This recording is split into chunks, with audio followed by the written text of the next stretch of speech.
Hello everyone, welcome to Unacademy. So आज की इस क्लास में मैं आपको यूजीसी नेट 2022 के एग्ज़ाम में इकोनॉमिक्स के एग्ज़ाम में जो 10 सबसे ज़्यादा ट्रिकी क्वेश्चंस पूछे गए थे वो करवाने वाली हूँ। ठीक है, तो इससे आपके बहुत सारे कंसेप्ट क्लियर होंगे जो आपके अपकमिंग एग्जाम के लिए काम आने वाले हैं। तो ध्यान से आज की पूरी वीडियो को देखिएगा, साथ में कॉपी पेन पकड़ लीजिएगा मेन पॉइंट्स को नोट डाउन करने के लिए। फाइन, सो लाइक शेयर भी कर दीजिएगा साथ में। अच्छा, तो लेट्स स्टार्ट। तो अगर आप मेरे साथ पूरा कोर्स करना चाहते हैं इकोनॉमिक्स का कवर जेआरएफ अपने अगले वाले जेआरएफ इकोनॉमिक्स के एग्जाम के लिए, तो अनअकैडमी पर आ जाइए, मिलकर पूरा कोर्स करेंगे। ठीक है, और आपके जेआरएफ इकोनॉमिक्स के ड्रीम को फुलफिल करेंगे। सिमर 10 मेरा कोड है, इसको आपको लगाना है मैक्सिमम डिस्काउंट लेने के लिए अपनी सब्सक्रिप्शन पर। ठीक है जी, तो ये एक क्वेश्चन था जी आपको जो एग्जाम में आया था। बहुत सारे स्टूडेंट्स ना जिस कंसेप्ट से ये क्वेश्चन पूछा गया था उस कंसेप्ट को तो जानते थे, मैंने पढ़ाया हुआ था, है ना, जो मेरे स्टूडेंट्स हैं, बट फिर भी वो इस क्वेश्चन को कर नहीं पाए क्योंकि उन्होंने घुमा फिरा कर इस क्वेश्चन को थोड़ा सा पूछा है। कैसे, देखिए, if you bought a product which now becomes subject to tax, कहते हैं आप कोई प्रोडक्ट खरीद रहे हो, उस पर टैक्स लग गया, तो वो कहते हैं कि आप बेटर पोजीशन में हो गए उस टैक्स को अवॉइड करने के लिए अगर सेलर जो है लार्जर और जो सेलर है वो लार्जर पार्ट पे करेगा इस टैक्स का। इफ़ यूर डिमांड, अगर डिमांड इलास्टिक है और सेलर की सप्लाई इनइलास्टिक है। घुमा फिरा के पूछ लिया, कुछ समझ ही नहीं आया, है ना। फिर उसने दूसरी स्टेटमेंट में पूछा tax on salt is likely to be borne by the consumer. अब मैं बताती हूँ, ये हमने क्वेश्चन पढ़ा हुआ था बट सॉल्व हमसे क्यों नहीं हुआ।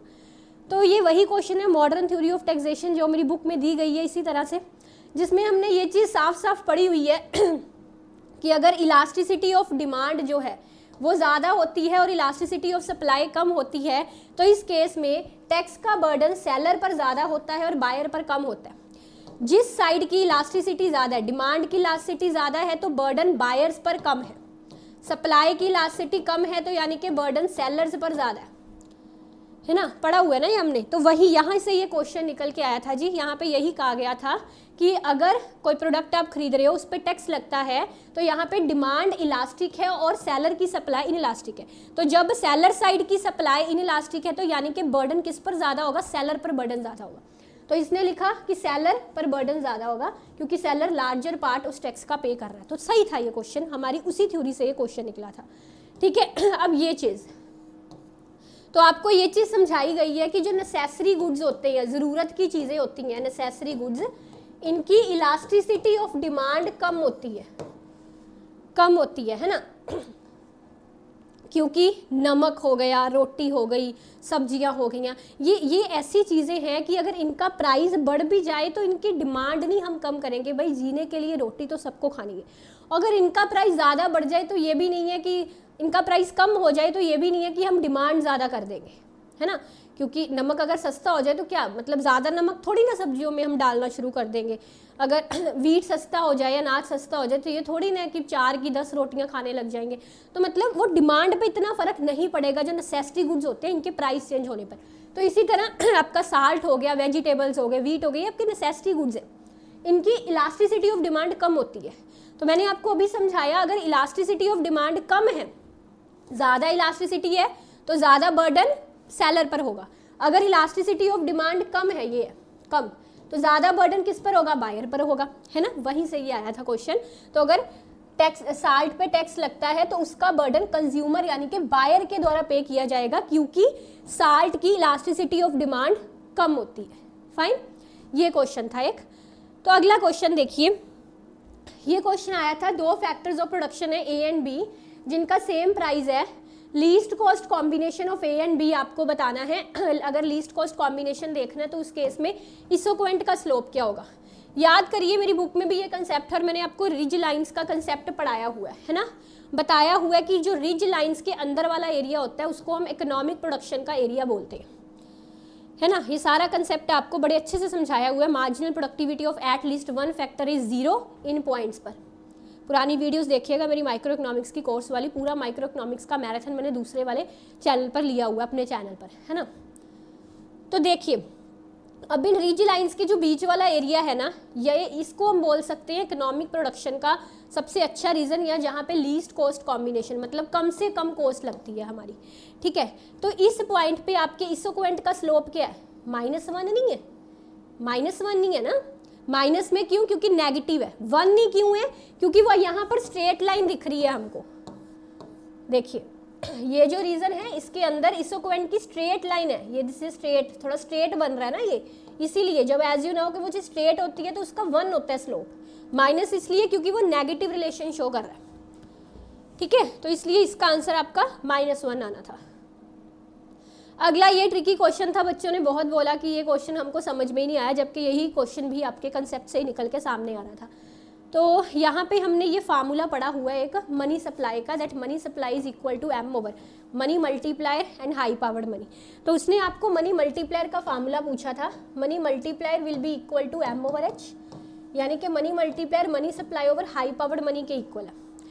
यहाँ पे अगर मैं वैल्यू पुट कर दूँ हाई पावर्ड मनी की, तो it will become C plus R plus DD OD। तो आपको ये देखना था जिसके डिवाइड में कैश प्लस रिजर्व्स है, जिसके डिवाइड में C प्लस R है, वो आपका सही जवाब होना था। इसके ये है CR मतलब कैश यानी कि करेंसी, RR मतलब कि रिजर्व्स, तो जिसके डिवाइड में कैश एंड रिजर्व्स था वो आपका सही आंसर था। ठीक है, यहीं से ड्राइव हुआ था ये। फिर ये क्वेश्चन आपको आया, ये भी क्वेश्चन थोड़ा घुमा फिरा के पूछ लिया उसने, डायरेक्ट नहीं पूछा, बट हुआ ये उन्हीं फार्मूले से सॉल्व जो हमने पढ़े हुए हैं। ठीक है, MPC आपको 0.75 दिया है, वो कहता है अगर टैक्सेस में डिक्रीज होता है 20 करोड़ का तो GDP में कितना इंक्रीज होता है। तो मैंने आपको मल्टीप्लायर के 4-5 फार्मूले करवाए हुए हैं, है ना, जो ऑलरेडी बुक में भी मेरी दिए गए। तो यहाँ पर आपको क्या करना था, MPC का मल्टीप्लायर का फार्मूला लगाना था पहले, MPC वाला, ये वाला। तो यहाँ पर आपका आंसर आ जाना है 0.75, 1 ओवर 0.25, ये हो गया मल्टीप्लायर का आंसर आपका 4 आ गया। फिर यहाँ पे दूसरा फार्मूला यूज़ करना है आपको, delta Y over delta T वाला, है ना, क्योंकि उसने टैक्सेस में चेंज पूछा, मतलब टैक्स मल्टीप्लायर का फार्मूला लगेगा। टैक्स मल्टीप्लायर का फार्मूला क्या, delta Y over delta T. ठीक है, तो मल्टीप्लायर मैंने यहाँ पे सेम वही लिखा, that is 4 is equal to delta Y आपको निकालना है, मतलब इनकम में एंड GDP में चेंज आपको निकालना है। टैक्सेस में चेंज हुआ 20। ठीक है, तो इसका आंसर आपका एज इट इज़ 80 आना था, बट इसके ना आंसर की में कोई दिक्कत थी, मतलब कि ये क्वेश्चन ड्रॉप हुआ था। तो मैंने आपको बताया कि ये सोल्व ऐसे होना था क्वेश्चन, बाकी ड्रॉप होने की वजह से ना आपका ये जो है क्वेश्चन इसका कोई सही जवाब नहीं दिया हुआ था, बट मैंने आपको बता दिया सॉल्व का तरीका ये था, इस तरह से ये सॉल्व होना था क्वेश्चन। फाइन, और टैक्स मल्टीप्लायर हमेशा आपका नेगेटिव में होता है, क्योंकि टैक्सेस कम होंगे तो GDP बढ़ेगी, टैक्सेस बढ़ेंगे तो GDP कम होगी। फाइन, अच्छा अगला क्वेश्चन देखिए, ये वाला क्वेश्चन में बहुत स्टूडेंट्स ने, इस क्वेश्चन में ना डाउट पता क्या रहा ज़्यादातर स्टूडेंट्स का, उन्होंने कहा कि हमको ये तो पता है कि जब सब्स्टिट्यूशन इफेक्ट डोमिनेट करेगा तो वो गुड इन्फीरियर होगा, क्योंकि हमने ये चीज़ रटी हुई है, अच्छी तरह से रटी हुई है ये चीज़ हमने, एक मिनट, हाँ ये कि अगर सब्स्टिट्यूशन इफेक्ट ज़्यादा है तो वो गुड इन्फीरियर है, अगर इनकम इफेक्ट ज़्यादा है तो वो गुड गिफन है, अच्छे से पढ़ा हुआ है ये हमने, है ना। तो यहाँ पे उसने लिखा था अगर सब्स्टिट्यूशन इफेक्ट ज़्यादा है तो वो गुड कौन सा होगा, तो इसका आंसर इन्फीरियर है। ठीक है, बट जो उसने ऊपर वाली लाइन लिखी ना वो नहीं क्लियर हुई बहुत सारे स्टूडेंट्स को। उसने कहा कि अगर इनकम इफेक्ट और सब्स्टिट्यूशन इफेक्ट ऑपोजिट डायरेक्शन में जाते हैं, बट अगर मैं इन्फीरियर गुड का केस देखूं, इन्फीरियर गुड के केस में तो income effect and substitution effect same होते हैं, इनके ये भी नेगेटिव ये भी नेगेटिव। फिर उसने ऐसा क्यों लिखा कि दोनों ऑपोजिट डायरेक्शन में जाते हैं, असल में ये ऑपोजिट डायरेक्शन का मतलब कुछ और ही था। इस ऑपोजिट डायरेक्शन का मतलब ये था, याद करो ये कंसेप्ट मैंने आप मेरी बुक में दिया गया, हमने इसके बारे में पढ़ा भी है, मेरी इस पर एक सेपरेट क्लास है, आप वो प्लीज़ देखिएगा। Price effect is a combination of substitution effect plus income effect. ठीक है, ये वाला कंसेप्ट है जिसमें हमने compensated demand curve Hicks and Slutsky का पढ़ा हुआ है। ठीक है, ये वाली क्लास। तो अब ये हम जो कर्व करते हैं इसमें आपको पता है कि ऐसा करके डायग्राम बनाते हैं हम एक, जिसमें सबसे पहले ये प्राइस लाइन ली, फिर गुड का प्राइस कम हो गया तो प्राइस लाइन आगे की तरफ आ गई, है ना। ये सारा अलग से इसके लिए वीडियो देखिएगा, मैं अब काम की बात बता देती हूँ इसमें क्या था। इस डायग्राम में ये नॉर्मल गुड के केस में डायग्राम है, इफ अगर आपके दोनों गुड्स नॉर्मल है, एक्स भी नॉर्मल है वाई भी नॉर्मल है, तो इस केस में आपका ये जो Q2 है ना, ये आपका प्राइस इफेक्ट बन रहा है जो कि इस डायरेक्शन में जा रहा है, Q2 ठीक है। फिर Q से Q1 ये जो है ये आपका सब्सटीट्यूशन इफेक्ट है, एंड Q1 टू Q2 ये जो है ये आपका इनकम इफेक्ट है। साफ साफ एक चीज़ दिख रही है, इनकम इफेक्ट भी आगे जा रहा है, प्राइस इफेक्ट भी आगे जा रहा है। मतलब जब मैं E1 से E2 जा रही हूँ, this is your income effect जो आगे की तरफ जा रहा है ना, राइट डायरेक्शन में जा रहा है। इसी तरह E टू E2, E से E2 आपका प्राइस इफेक्ट है, ये भी इस डायरेक्शन में जा रहा है। और E से E1 आपका सब्सटीट्यूशन इफेक्ट है जो भी राइट डायरेक्शन में जा रहा है। तो जब यानी कि सब्सटीट्यूशन एंड इनकम इफेक्ट आपके सेम डायरेक्शन में जाते हैं तो गुड होता है नॉर्मल, ठीक है। अब ऑपोजिट डायरेक्शन का समझते हैं। तो पता कि अगर मैं इसी डायग्राम को इन्फीरियर गुड के केस में बनाऊँ ना, तो इन्फीरियर गुड के केस में क्या होता है, ये जो मेरा E2 वाला पॉइंट है ना, ये यहाँ पर नहीं आएगा, ये पॉइंट इन दोनों के बीच में आ जाता है, यहाँ पे आ जाता है इन्फीरियर गुड के केस में, ठीक है। क्योंकि इन्फीरियर गुड के केस में इसका रीजंस हैं और ही that is very in detail कि जो आपका इन्फीरियर गुड के केस में इनकम इफेक्ट होता है वो पॉजिटिव होता है, इनकम बढ़ने से डिमांड जो है वो बढ़ती है ना। और इस केस में आपका जो E2 है ना यहाँ पे आ जाता है अगर गुड इन्फीरियर है तो, ठीक है। बस ये चेंज होता है इन्फीरियर गुड की डायग्राम में। ये देखिए आप साफ साफ यहाँ पे देख सकते हैं, ये पॉइंट और जो पॉइंट मैंने नॉर्मल गुड में यहाँ पे बनाया था ना, वो पॉइंट इस गुड के केस में यहाँ पे बीच में आ गया, ठीक है। तो ये चीज़ इसमें क्या अब हो रहा है, इसमें ये हो रहा है कि मेरा इनकम इफेक्ट उल्टी डायरेक्शन में चला गया। जैसे जब मैंने वो डायग्राम बनाई थी ना, ऐसे करके बनाई थी कुछ इस तरह से, ऐसे और ऐसे, ये और ये है ना, ऐसे था। तो उस केस में मेरा इनकम इफेक्ट ये जा रहा था, है ना। तो जब मैंने इस डायग्राम को थोड़ा सा इन्फीरियर गुड के केस में बनाया तो मैंने आपको क्या कहा कि ये जो आपका इफेक्ट है ना, ये इन दोनों के बीच आ जाएगा। यानी पहला पॉइंट ये, दूसरा पॉइंट ये और तीसरा पॉइंट ये, मतलब ये इसके बीच चला गया, यहाँ पे चला गया। तो उससे आप ध्यान से इस चीज़ को समझिए, जो मेरा इनकम इफेक्ट इस लाइन से इस लाइन की तरफ जा रहा था, इस पॉइंट को अगर मैं इसके बीच में शिफ्ट कर दूं तो मेरा इनकम इफेक्ट जो है यहाँ से पीछे नहीं चला जाएगा।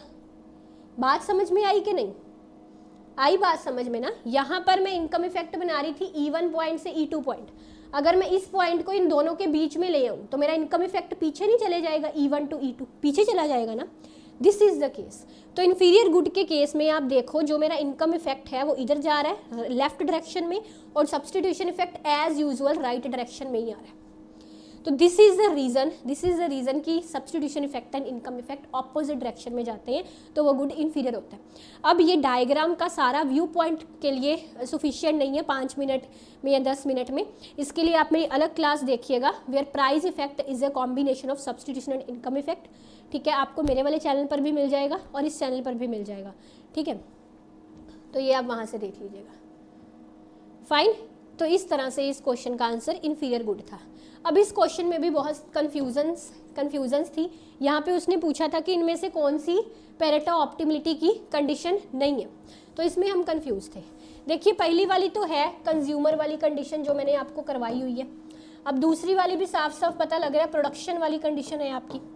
तीसरी वाली जो है इसमें हम कंफ्यूज हो गए। कंफ्यूज इसलिए हुए उसने MRPT दे दिया, हमने MRPT क्या, हमने तो MRT पढ़ा हुआ है।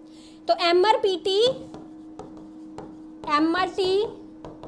एंड MRTP ये तीनों चीज़ें इक्वल हैं, मतलब एक ही है इन तीनों का मतलब।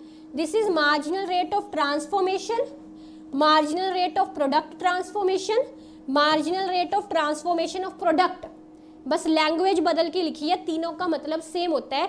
वही मार्जिनल रेट ऑफ ट्रांसफॉर्मेशन जो आपके प्रोडक्शन पॉसिबिलिटी कर्व का स्लोप होता है, ठीक है। तो तीसरी डायग्राम जो है ना हमारी वही कंडीशन है कंजम्पशन एंड प्रोडक्शन वाली, जिसमें MRS आपका कंजम्पशन का इक्विलिब्रियम बता रहा है और ये आपका प्रोडक्शन का बता रहा है, ठीक है। तो यहाँ पे सही जवाब ये है क्योंकि ये कोई भी कंडीशन आपकी नहीं है, this is not a condition. ये क्यों नहीं है कंडीशन, देखिए कंडीशन हमारी होती है marginal rate of technical substitution equal to W/R, मतलब जब मैं इसोकोएंट कर्व को इसोकोस लाइन से टेंजेंट करूंगी, ये होती है आपकी पेरेटो ऑप्टिमिलिटी की कंडीशन जो हमने पढ़ी हुई है। पेरेटो ऑप्टिमिलिटी पर 5 से 10 लेक्चर है मेरे यूट्यूब पर फ्री में मिल जाएंगे, देख लीजिएगा, ठीक है। बट यहाँ पे उसने MRTS नहीं बोला, यहाँ पे उसने marginal rate of transformation of product बोल दिया, मतलब ये वही प्रोडक्शन पॉसिबिलिटी कर्व का स्लोप दे दिया। तो बताइए क्या प्रोडक्शन पॉसिबिलिटी कर्व का स्लोप इसके इक्वल होता है? नहीं, ये किसके इक्वल होता है? मार्जिनल रेट ऑफ ट्रांसफॉर्मेशन हमने किसके इक्वल किया हुआ है? MCX over MCY, PX over PY, इसके इक्वल पढ़ा हुआ है हमने ये। मतलब यहाँ पे W/R नहीं आना था, और यहाँ पे कैपिटल ओवर लेबर भी नहीं आना। कैपिटल ओवर लेबर तो इसमें ही आता होता है, नहीं कैपिटल ओवर लेबर ठीक है, सॉरी ये ठीक है, हाँ ये वाला तो ठीक है, बट W/R नहीं आना था। W/R की जगह पे यहाँ पे MCX ओवर MCY भी आ सकता था, या PX ओवर PY भी आ सकता था। तब ये कंडीशन को हम बोल सकते थे कि हाँ ये ठीक है, मल्टी प्रोडक्ट फॉर्म की प्रोडक्शन की कंडीशन है ना। बट इस केस में ये गलत थी, क्योंकि marginal rate of technical substitution तो ठीक है W/R के equal, but marginal rate of transformation of product इसके इक्वल होता है, ठीक है। पेरेटो ऑप्टिमिलिटी की कंडीशंस मैंने बहुत सारे लेक्चर्स में समझाई हुई हैं। अब देखिए ये कंडीशंस है हमारी, ये कंजम्पशन की कंडीशन है, ये दोनों आपकी उसकी हैं प्रोडक्शन की कंडीशन, ये भी प्रोडक्शन की है, ये भी प्रोडक्शन की है। देखिए ये प्रोडक्शन की कंडीशन है, वही MRPT वाली ये कंडीशन है, इसको हमने MCX MCY के इक्वल इक्वेट किया हुआ है ना। और PL ओवर PK का मतलब वही है W/R, जो हमने यहाँ पे सेकंड वाला पढ़ा था, ये वाला, दिस इज दैट कंडीशन, ये जो हमने पहली वाली पढ़ी थी ये, और ये कंडीशन में MCX MCY आना चाहिए था, बट उसने यहाँ पे गलत लिख दिया, ठीक है।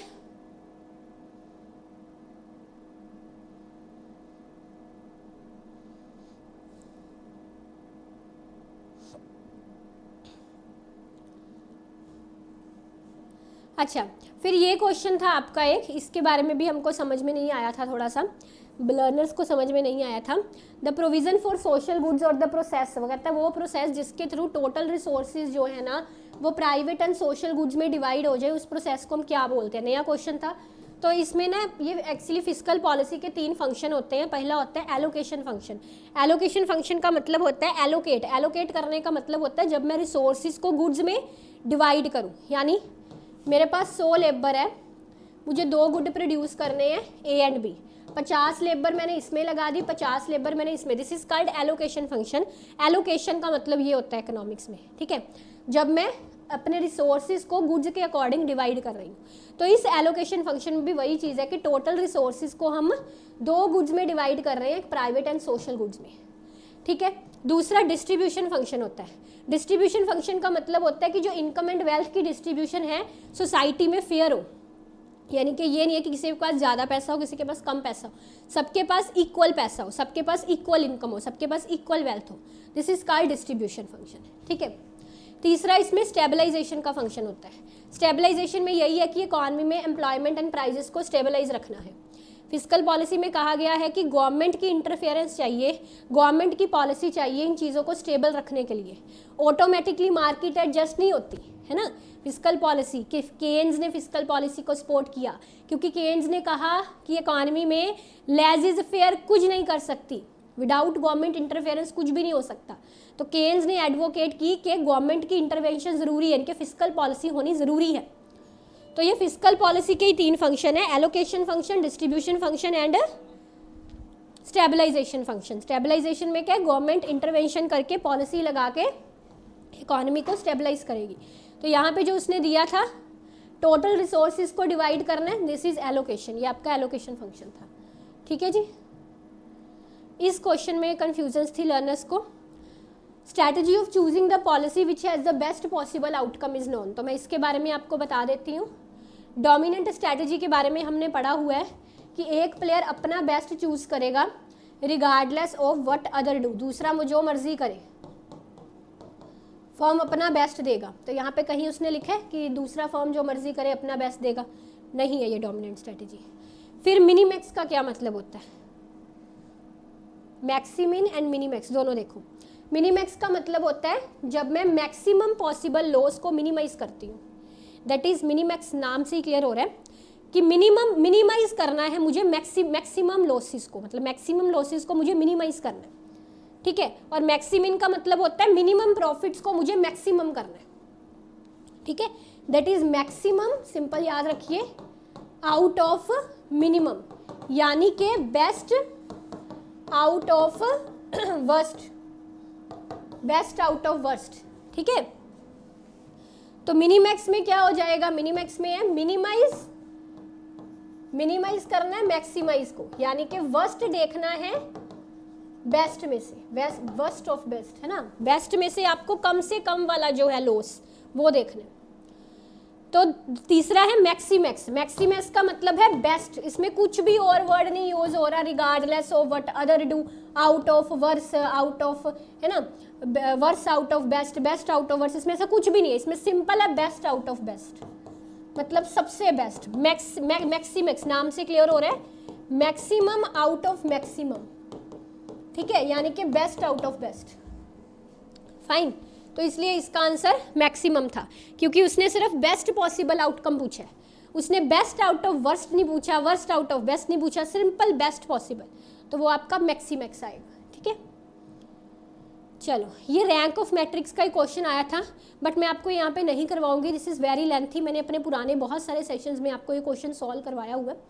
बट अगर आप फिर भी इस पर एक अलग वीडियो चाहते हो, क्योंकि इस पर अलग वीडियो बनेगी 15 मिनट की, 15 मिनट लग जाएंगे इस क्वेश्चन को समझाने में। मैंने अपने दूसरे चैनल पर आपको रैंक ऑफ मैट्रिक्स वाला क्वेश्चन सॉल्व करवाया हुआ है, अपनी स्पेशल क्लासेस में भी करवाया हुआ है, तो आप ना 2022 का सॉल्व्ड पेपर जाके देखिएगा, उसकी वीडियो ढूंढिएगा मेरे चैनल पर, तो उसमें आपको ये क्वेश्चन सॉल्व किया मिल जाएगा। फिर भी अगर आप चाहते हो इस पर मैं एक सेपरेट वीडियो बनाऊँ तो आप कमेंट कर दीजिएगा, फिर मैं सिर्फ इसी क्वेश्चन पे एक 15 मिनट की वीडियो बना दूँगी, ठीक है। And the next is integration, ये क्वेश्चन भी मैंने अभी आपको कुछ दिन पहले ही सॉल्व करवाया है, कुछ इसमें खास नहीं है, मैं फिर भी एक बार इसका बता देती हूँ, इसमें इतना टाइम नहीं लगेगा। ये भी क्वेश्चन मैं अपने पुराने 1-2 सेशंस, अभी पिछले दिन ही 1-2 दिन पहले जो सेशन हुआ मेरा न्यूमेरिकल क्वेश्चन वाला, उसमें मैंने ये सॉल्व करवाया था। इसमें जस्ट आपको डिवाइड करना था, सिंपल x+2 को x² से डिवाइड करना था, तो x+2 को मैं x से मल्टीप्लाई करूँगी, मेरा x² + 2x आ जाएगा, है ना। यहाँ पे मेरे पास बच गया -2x। अब मैं x+2 को किससे करूँ, 2 से, -2 से करूँगी, तो मेरा यहाँ पे -2 से करके -2x -4 आ जाएगा, है ना। देन ये कट गया, यहाँ पे मेरे पास +4, क्योंकि नीचे वाला साइन कंसीडर करना है ना, +4 बच गया, ठीक है। तो इस अब आप लिखते हो ना मिक्स्ड फ्रैक्शन में, कैसे लिखोगे, ये मेरा क्यूटेंट है, ये मेरा रिमाइंडर है, और ये मेरा डिवाइजर जिससे मैंने डिवाइड किया, सॉरी x+, गलती हो गई, क्यूटेंट है मेरा x-2, x-2 your quotient, remainder is your 4, and जिससे मैंने डिवाइड किया x+2, ये आ गया। अब इस मिक्स्ड फ्रैक्शन को मुझे नॉर्मल फ्रैक्शन में बदलना है, तो मैं कैसे बदलती होती हूँ, याद करो, मेरे पास है 2 2 4, इसको नॉर्मल फ्रैक्शन में कैसे बदलोगे, इसको इससे मल्टीप्लाई करोगे, +2 कर दोगे, डिवाइड 4 कर दोगे, ऐसा ही करते हो ना, ये 10/4 आ जाएगा। सेम वही चीज़ यहाँ पे करनी है, इसको इससे मल्टीप्लाई करो, +4 कर दो, डिवाइड x+2 से कर दो, ठीक है। तो इसका अलग अलग ले लो अब डिनोमिनेटर, +4/x+2, कटिंग हो गई, x-2 +4/x। अब इसका इंटीग्रेशन कर लो, इसका इंटीग्रेशन क्या होगा, x²/2 -2x +4 log x+2, and integration में हम कांस्टेंट ज़रूर लिखते हैं, तो आपका थर्ड आंसर सही हो गया। ऐसे करना था ये क्वेश्चन, ठीक है। चलो जी, तो ये था आज का आपका सेशन, होपफुली आपको बड़े नए नए कंसेप्ट इसमें जानने को मिले होंगे। मैंने एक शॉर्ट वीडियो में मैक्सिमम कंसेप्ट्स आपके क्लियर करने की कोशिश की है, तो इट्स योर रिस्पॉन्सिबिलिटी वीडियो को लाइक शेयर करना है, क्योंकि अगर आप लाइक शेयर ज़्यादा करेंगे वीडियो की रीच ज़्यादा बनेगी, मेरी वीडियो ज़्यादा स्टूडेंट्स तक पहुँचेगी, ठीक है। तो thank you very much for watching, take care, bye bye.